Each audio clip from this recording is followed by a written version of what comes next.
Sir నిన్న పవన్ కళ్యాణ్ గారు మాట్లాడుతూ కూడా అసలు దీనికి అంటే ఆయన మొత్తంగా కూడా టీటీడీయే క్షమాపణ చెప్పాలి అంటూ కూడా చెప్పింది. కానీ అక్కడ ఏదైతే మాట్లాడకుండా కూడా అక్కడ ఉన్నటువంటి టీటీడీ యాజమాన్యమే కావచ్చు, చైర్మన్ కావచ్చు, అసలు ఎవరు కూడా ముందుకు రానటువంటి పరిస్థితి. మొత్తంగా కూడా అంటే రాత్రికి రాత్రి ఏం జరిగిందో తెలియదు. మరి సీఎం గారు ఏమైనా క్లాస్ తీసుకున్నారా? లేకపోతే వాళ్ళకి ఏమైనా మాట్లాడారా? ఏం వివరించారో తెలియదు. మొత్తానికైతే క్షమాపణ చెప్పారు. సమర్థించుకున్నారు కూడా.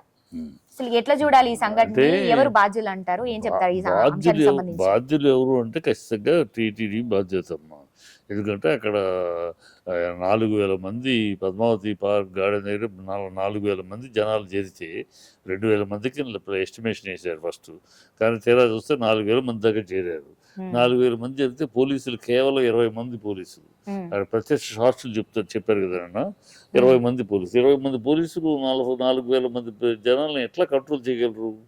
అది చాలా అబాధ్యత రహితమైన, అంటే సెక్యూరిటీ గార్డ్, డీజీపీ అందుకని వాళ్ళ మీద యాక్షన్ తీసుకున్నారు అనుకోండి, వాళ్ళది బాధ్యత. చాలా అలక్ష్యంగా చల్తా అయిపోద్దులే, ఎప్పుడు జరిగేదే కదా అన్నట్టు కొంచెం రొటీన్గా జరిగేది. కానీ రొటీన్గా ఆన్లైన్ ఎప్పుడు జరగలేదు, ఇదే ఫస్ట్ టైం. ఎప్పుడు ఆన్లైన్లోనే టికెట్లు, ఈ క్యూలో టోకెన్లు అనేది ఈసారి ఫస్ట్ టైం. ఎందుకు తీసుకొచ్చారో సిస్టమ్ అర్థం కాక ఈ సిస్టమ్ ఫస్ట్ టైం తీసుకొచ్చారు. దాంతో అది ఫస్ట్ టైం తీసుకొచ్చాం, మనం తగు జాగ్రత్తలు ఏంటి అనే ఆలోచన లేకుండా రొటీన్ లెక్కలో తీసుకున్నారు. ఆ అలక్ష్య ధోరణే దీనికి కారణం. ఇక్కడ జరిగినాక క్షమాపణలు చెప్పాలి, ఇక్కడ అవకాశం దొరికిందని హుకుములు జారీ చేశాడు. కానీ ఇదే పవన్ కళ్యాణ్ క్షమాపణ చెప్పాలి కదా.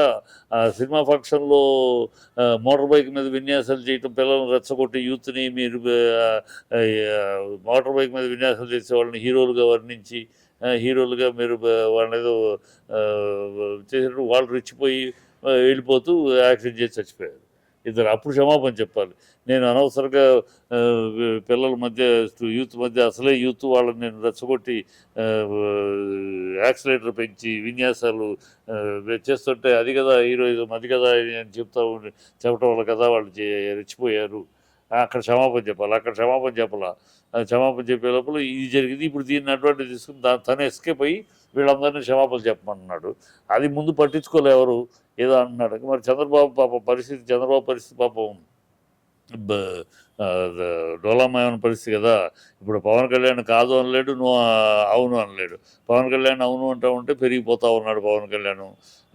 కాదు అంటేనేమో తేడాలు వచ్చేస్తాయి, తన పరిస్థితి అగమ్యగోచరం అయిపోతుంది. కనుక మొదటి రోజు పట్టించుకోలేదు. తర్వాత చంద్రబాబు ఎందుకయ్యా పవన్ కళ్యాణ్తో కూడా ఏదో క్షమాపణ చెప్పమన్నాడు కదా, చెప్పేసేయండి అనేది అడుక్కున్నట్టున్నాడు. ఇమీడియట్గా క్షమాపణ చెప్పారు చైర్మన్.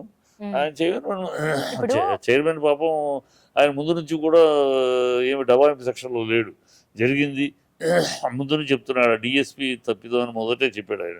డిఎస్పీ తప్పిదం, నేను ముందు రోజు కూడా అడిగాను ఏమిటి అరేంజ్మెంట్స్ ఏంటని, అడుగుతున్నా అన్నీ బాగానే ఉన్నాయన్నారు. ఆ డిఎస్పీ చేసిన తప్పిదం తొందరపాటు వల్ల మొదట చెప్తున్నాడు ఆయన.